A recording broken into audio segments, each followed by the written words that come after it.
Hi everyone, this is Holly from Hot Humble Pie. Welcome to my channel if you're new, and a big warm hello to my subscribers. I love you guys. Well, today I am bringing you some super cute cottage farmhouse DIYs, and as always, I hope you enjoy the show. And if you haven't yet subscribed to my channel, I'd love it if you click that button. For this project, I asked my daughter to send me some of her baby formula cans because I knew it would be much easier to work with since they're made out of cardboard for the look that we're going to go for today. So the first thing I did was remove the bottom with a can opener, and then you can see that I'm starting to use my hands just to press it down. I'm going to go ahead and remove the paper. See how it's like a cardboard there? It's got a perfect blank slate for craft pictures or anything you want to put on it.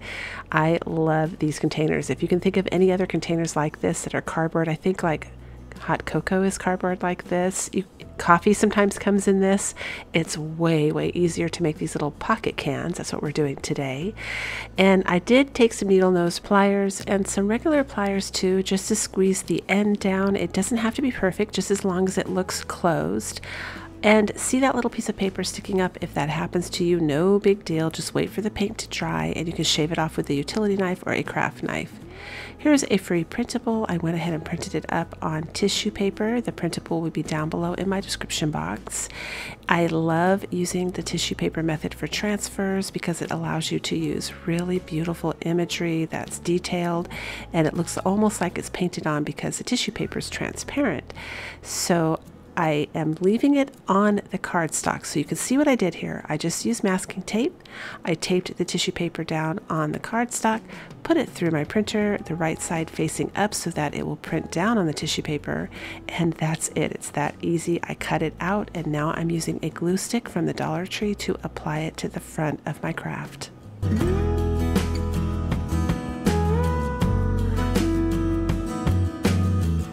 I'm taking the Dollar Tree cuticle clippers and just twisting them back and forth to put some holes on the side. Super easy to do, easier than a can.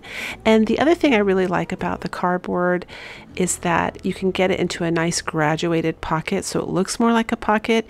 The can pockets that I've been seeing on Pinterest, some of them, not all of them, but when they pound the bottom, the top is too round and bulky and it looks a little bit distorted. So you don't get that so much with these because obviously they're easier to smash down. So I'm just taking a little bit of the antique wax and I'm dry brushing the front and the back. Now comes time to decorate these. These are so much fun to decorate. I have to be honest, I actually felt like making 50 of these and I couldn't because I didn't have time, but I think these are so cool. So I'm taking some Hobby Lobby ribbon that I got 50% off, and I'm just going to trim the edge of this with the little lace ribbon. It's not really lace, I don't know what you call that. It was in the lace section, but it's almost like a crochet cord with designs, or I'm not sure. It's more like somewhere between like a crochet and lace, but the Dollar Tree lace ribbon would have worked beautifully too. I just didn't have any. And now I'm using some of this green raffia. I got a great deal on Amazon. Again, the link is down below in my description box if you're interested. It comes in green, red, and then that nice neutral kind of brownish color, tan color, and it's so strong and thick and really kind of performs more like ribbon than it does raffia. It doesn't break. I'm really pleased with it, and it happened to be like one of the cheaper ones to choose from. So if you're interested, you can go check it out.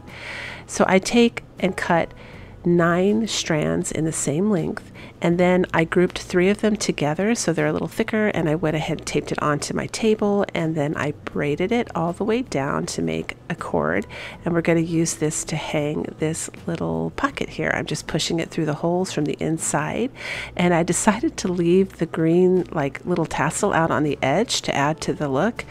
I just thought it looked so cute when I was done, and I just tie a knot on the outside of those tassels so that they don't come out, and I am going to use a little hot glue to secure them down because I don't want them sticking straight out to the side. I want them hanging down like kind of like naturally like a tassel would if it was made out of yarn or twine.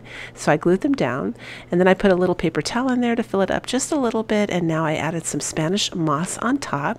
And then I'm just going to start adding florals, you guys. It's that simple. These are Dollar Tree roses. They're so beautiful. The greenery right there I also found at the Dollar Tree. Kudos to them, because I think that greenery is prettier than the one you see, the boxwood on the side that you see me putting in there. I mean, it's very pretty, but I got that one on Amazon. Again, the link is down below.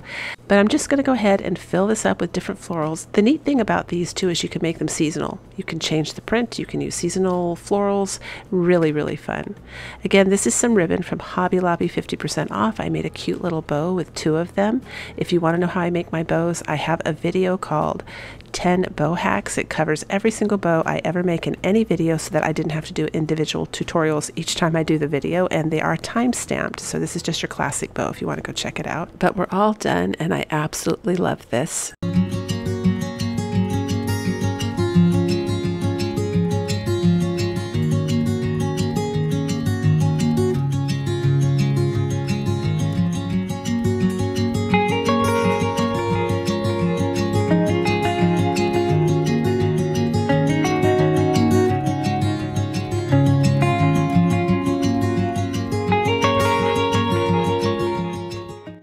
This next one is super fun. I've been waiting 2 years to make this, and I finally got around to doing it. So you're going to need one of those little dove containers from the Dollar Tree, one of the little mini planters that you find the succulents in from the Dollar Tree, and this nail polish holder from the Dollar Tree, and a black lid off of a drink. I got this off of a Halloween plastic cup from the Dollar Tree, and you just use the black lid part of it. If you have something similar and you can substitute it, go ahead. And we're going to need some towering blocks. So I glued 5 of the towering blocks together in rows, and once I had those 2 rows, I glue them together to form this square here. It's not a perfect square, but close to. And I'm using some hot glue to glue the little plant pot upside down. I did remove the foam on the inside. I do end up having to secure that with some Gorilla super glue. I'm just letting you know, once I started painting it, it kind of got wet and wanted to come apart there. So all of these pieces, including this one that I'm gluing right now, I do end up having to secure with the Gorilla super glue. So it needs a stronger hold than just hot glue. Even though I'm using a good hot glue, these just aren't great surfaces for hot glue. So there I go. There's the Gorilla super glue. I'm securing everything down.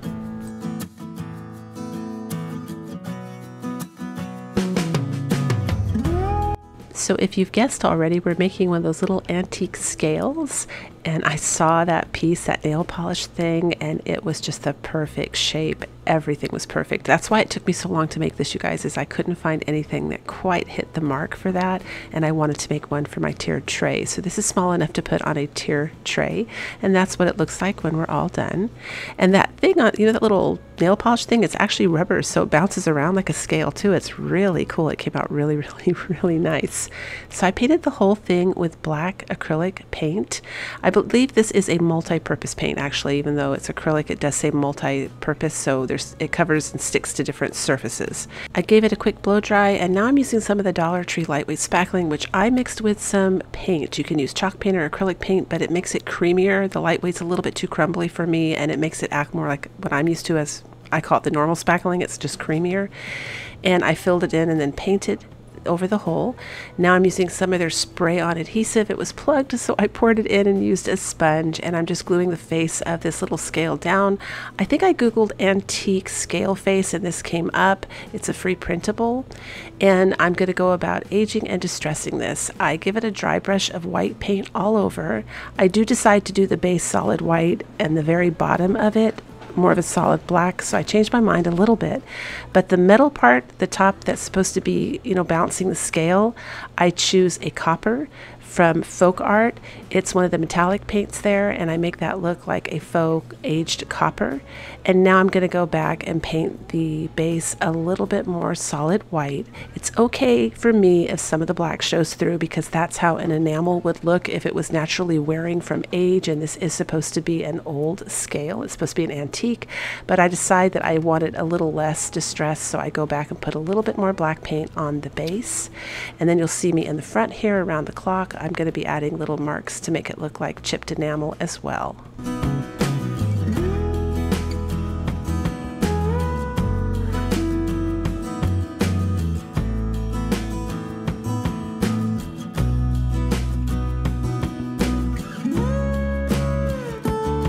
I'm just touching up where I want the white paint not to show, but I absolutely love the way that this came out. It came out exactly the way I was envisioning it, and it's going on my tiered tray.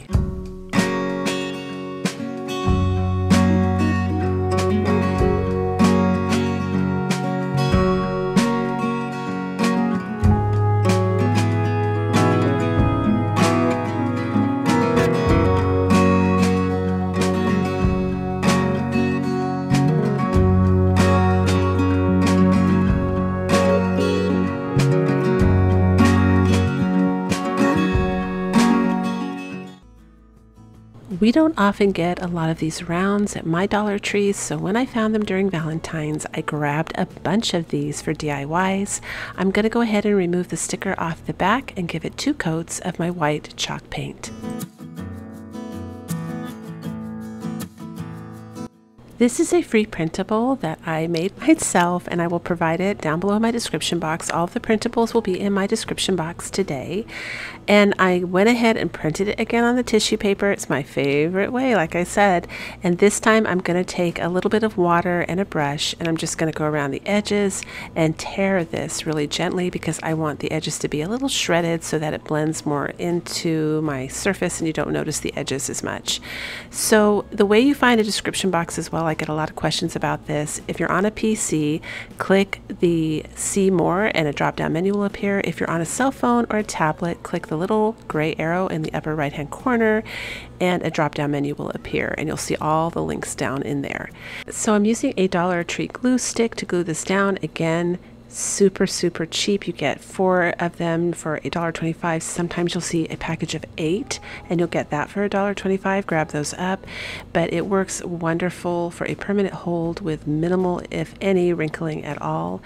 And I like this because you can do super high-end prints with high detail and get it to look almost like a print on your picture, crate, box, wherever you're trying to transfer imagery. The only method that I think beats this probably is like a stamp or those rub-on transfers, because those are pretty invisible too. But when you're dealing with like vinyls like Cricut or stickers from the Dollar Tree, you can totally see those when the light shines on it sideways. The tissue paper, especially if you dry brush it with paint, is pretty much almost invisible. I mean, it's the best you're going to get unless you're this amazing artist and you can paint it on and write it yourself. So I'm taking some more of the raffia from Amazon, twisting it so I can thread some wooden beads on. The wooden beads were like $4.50 for 100 from Amazon, great deal. Glued it on the back with hot glue, added some duct tape for extra strength, and now I'm filling in the top hole with some of the Dollar Tree spackling, and I'm going to add a little bit more white paint over it, and that's it. We're all done. I think this is such a cute wall decor piece. Let me know what you think.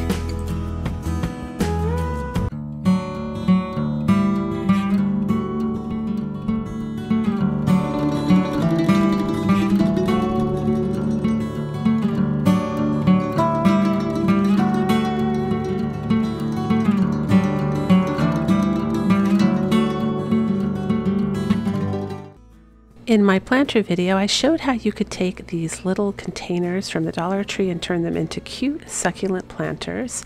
And I mentioned the lids. I was going to use them for another DIY, and we're doing it today. So I'm taking the 2 lids. They have a little bumblebee on the front of them. I just don't care for the colors, but if you glue it together like I did with the Gorilla Super Glue, it becomes a super heavy quality ceramic piece for a tiered tray decor. So I'm going to go ahead and paint it with white chalk paint. Now this chalk paint is, the base of it isn't acrylic paint, it's like a multi-surface paint so that it will stick to the glass. When you make homemade chalk paint, it really matters what paint you start with. Like if you want to do furniture, start with a high quality latex paint before you add your chalk paint ingredients. That would be appropriate for furniture. If you're just using it for crafting, stick with acrylic paint. So now I'm using the Apple Barrel acrylic paint in the color Antique Parchment, and I'm just going to go ahead and start painting his wings.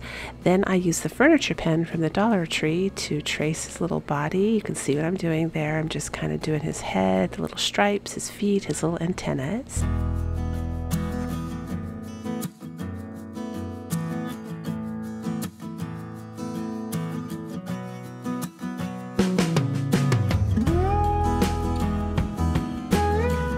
Next, I'm taking a chalk marker. This is a chalk marker from a line that's super bright, but it is a chalk marker, believe it or not.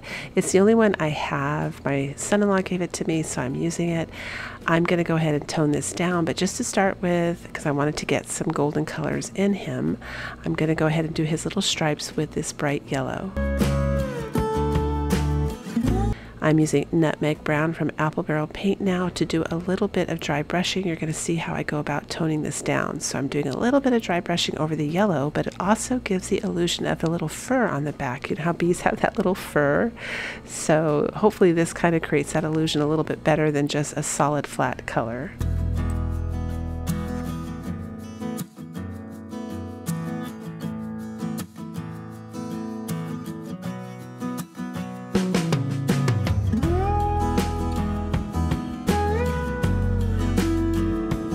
So after I dry brushed him with the nutmeg brown, I take a little bit more of that antique parchment, also Apple Barrel, and I'm dry brushing his head. I'm just kind of toning the whole thing down. I don't want anything to be like really harsh, like it's obviously an ink pen or a furniture pen, just making it look nice and soft. I take the nutmeg brown, I go around the edge, the outer edges, and I'm dry brushing it on there as well. And I decide to go ahead and do the center and the sides. You can see what I did right there. I just decided to do the whole thing with the nutmeg brown, and I write Bee Bumble on it. In today's world where it's modern farming and everything is sprayed, our little bees kind of struggle to find food that's clean and safe enough to eat. So leave those dandelions on your lawns. Don't spray your flowers. They pollinate our crops, they help feed us, and we really need to help them back. They're so, so cute. And did you know if you see one tired on the ground, you can give them a little bit of jam or honey and help them on their merry way.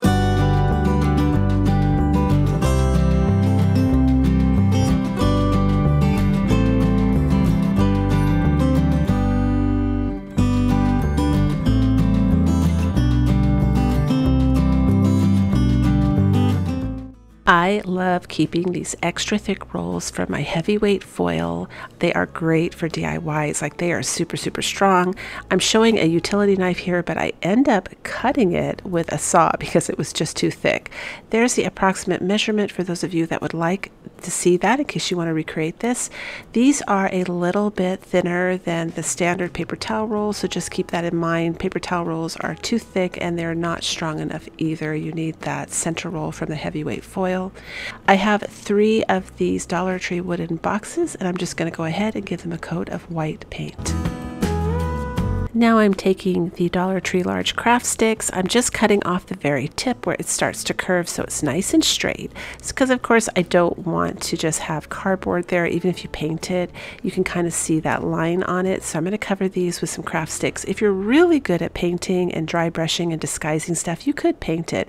You could also watch my video on DIY birchwood and use that method and make them look like birchwood in the center. That would be really pretty too. But for this DIY, I decided to cover them with craft sticks. I'm going to go ahead and paint the craft sticks with a coat of white chalk paint as well. These are some silicone molds I got from Amazon. They are great for making these little decor pieces and accents, but in order to have a successful outcome with the hot glue, you really do need to push the tip of your hot glue down into those tiny little crevices, those little small ones. Just stretch the silicone out, press your glue gun down and squirt. You can also put them in an oven and heat them up that way till the glue's melted if you want to make sure it gets into all the crevices. But either way, when you pull them out, you are going to have some cleanup work, and it's easily handled with some sharp scissors.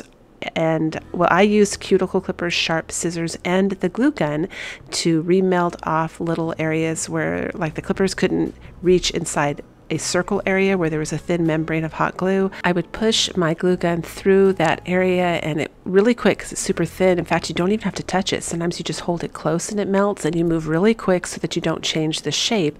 But that's how you go about cleaning this up, and they come up absolutely beautiful when you're all done.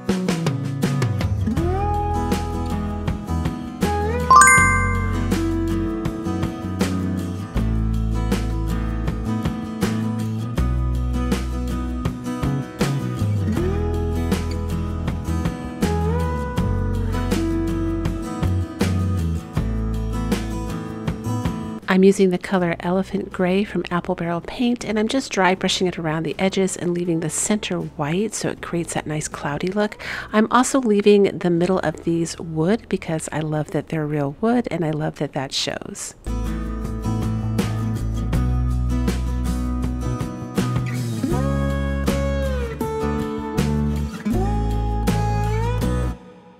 And of course, I go ahead and do some dry brushing on the centerpieces as well.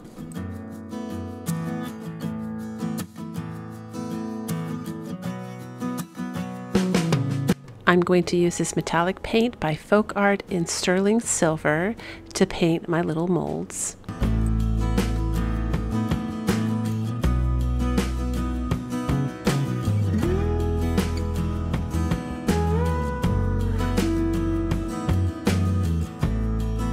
And then I gave them a quick blow dry so that I could glue them on the front of my boxes.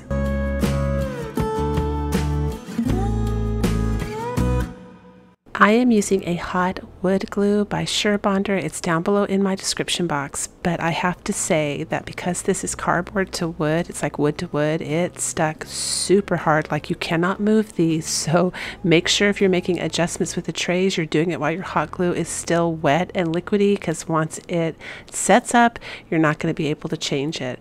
So you can see here how I'm turning it, and I recommend you do the same thing because I had to make quick adjustments. You can see right there, just to make sure it's even from all four sides. For the top box, I decided to do it a little bit differently. I decided to glue it first down in the middle, that way I was sure it was in the middle, and then glue that to the second box so that I could make the adjustments in the front, back, and sides, and it worked out really, really good that way. It came up perfectly even for all three trays.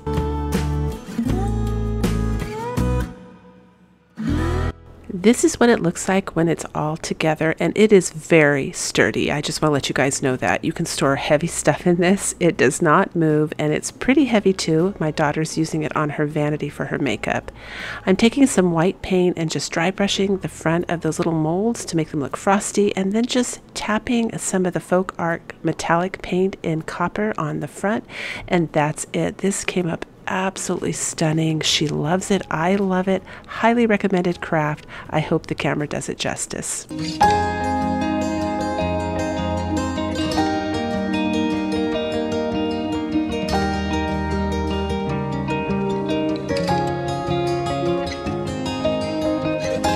If you had fun today, don't forget to give me a thumbs up. And as always, until the next one, breathe deep, fret not, and do things that make you happy.